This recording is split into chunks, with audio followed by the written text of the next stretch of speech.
ಎಲ್ಲ ಗೃಹಲಕ್ಷ್ಮಿ ಯೋಜನೆಗಾರರಿಗೆ ಇದು ಒಂದು ಗುಡ್ ನ್ಯೂಸ್ ಮತ್ತೆ ಎಲ್ಲರೂ ಕೂಡ ಕಿವಿ ಕೊಟ್ಟು ಕೇಳಬೇಕಾಗುತ್ತೆ ಈ ಒಂದು ಸುದ್ದಿ. ಈಗ ತಾನೇ ಬಂದಿರೋ ಬಿಗ್ ಬ್ರೇಕಿಂಗ್ ನ್ಯೂಸ್ ಅಂತ ಹೇಳ್ಬೋದು.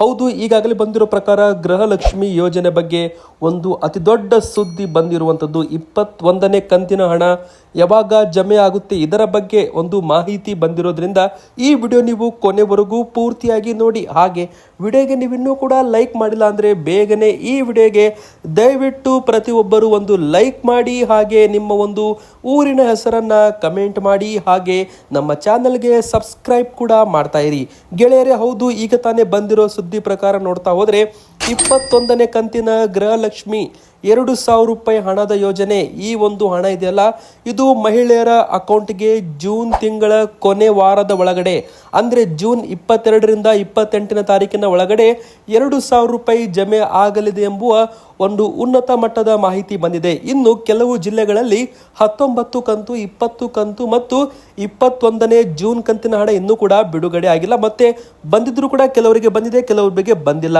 20 ಕಂತು 21ನೇ ಕಂತು ಸೇರಿಸಿ 4,000 ರೂಪಾಯಿ ಜಮೆ ಮಾಡಲಾಗುತ್ತೆ. ಒಮ್ಮೊಮ್ಮೆ ಈ ಒಂದು ತಿಂಗಳು ಕೊಡಲಿಲ್ಲ ಅಂದರೆ ಅದನ್ನು 2 ತಿಂಗಳು ಒಟ್ಟಿಗೆ ಕೊಡಲಾಗುತ್ತೆ. ಅಂದರೆ ಉದಾಹರಣೆಗೆ ಜೂನ್ ತಿಂಗಳಲ್ಲಿ ಹಣ ಬರಲಿಲ್ಲ ಅಂದರೆ ಅದು ಮುಂದಿನ ತಿಂಗಳಲ್ಲಿ 4,000 ರೂಪಾಯಿ 2,000 ಪ್ಲಸ್ 2,000 ಮಾಡಿ ಹಾಕಲಾಗುತ್ತೆ ಅಂತ ಹೇಳಿದ್ದಾರೆ. ಅದೇ ಥರ 19ನೇ ಕಂತು, 20ನೇ ಕಂತು, 21ನೇ ಕಂತು 3 ಕಂತಿನ ಹಣವನ್ನು ಕೂಡ ಜೂನ್ ತಿಂಗಳಲ್ಲಿ ಬಿಡುಗಡೆ ಮಾಡಿ ಜಮೆ ಮಾಡಲಾಗುತ್ತೆ ಅಂತ ಈಗಾಗಲೇ ಸಚಿವೆ ಲಕ್ಷ್ಮೀ ಹೆಬ್ಬಾಳ್ಕರ್ ಅವರು ಕೊಟ್ಟಿರೋ ಒಂದು ಮಾಹಿತಿ ಪ್ರಕಾರ ಗೊತ್ತಾಗಿದೆ.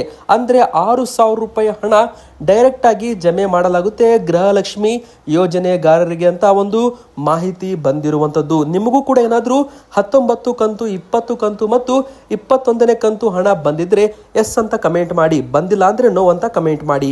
ಮತ್ತೆ ನೀವು ಕೂಡ ಗೂಗಲ್ ಪ್ಲೇಸ್ಟೋರ್ ಅಲ್ಲಿ ಹೋಗಿ DBT ಆ್ಯಪ್ ಮೂಲಕ ನೀವು ನಿಮ್ಮ ಒಂದು ಸ್ಟೇಟಸ್ ಅನ್ನ ಚೆಕ್ ಮಾಡಬಹುದು. ಆಧಾರ್ ಕಾರ್ಡ್ ನಂಬರ್ ಹಾಕಿ OTP ನಮೂದಿಸಿ ಪೇಮೆಂಟ್ ಮೇಲೆ ಕ್ಲಿಕ್ ಮಾಡಿದಾಗ ನಿಮ್ಮದು 2,000 ರೂಪಾಯಿ ಹಣ ರಿಲೀಸ್ ಆಗಿದೆಯೋ ಇಲ್ವೋ ಅಂತ ನೀವು ಮನೆಯಲ್ಲೇ ಕುಳಿತು ನೋಡಬಹುದು ಆ್ಯಪ್ ಮೂಲಕ. ಗೃಹಲಕ್ಷ್ಮಿ ಯೋಜನೆ ಬಗ್ಗೆ ಇದು ಒಂದು ಇಂಪಾರ್ಟೆಂಟ್ ಮಾಹಿತಿ. ಕಾಂಗ್ರೆಸ್ ಗ್ಯಾರಂಟಿ ಗೃಹಲಕ್ಷ್ಮಿ ಪ್ರತಿ ಯಜಮಾನಿಗೆ ಪ್ರತಿ ತಿಂಗಳು 2,000 ರೂಪಾಯಿ ಅಂತ ಹೇಳಲಾಗಿತ್ತು. ಆದರೆ ಕೆಲವೊಮ್ಮೆ ಬಿಡುಗಡೆ ಆಗ್ತಾ ಇಲ್ಲ, ಹೀಗಾಗಿ 2 ತಿಂಗಳು 3 ತಿಂಗಳು ಸೇರಿಸಿ ಒಟ್ಟಿಗೆ ಕೊಡಲಾಗ್ತಾ ಇದೆ.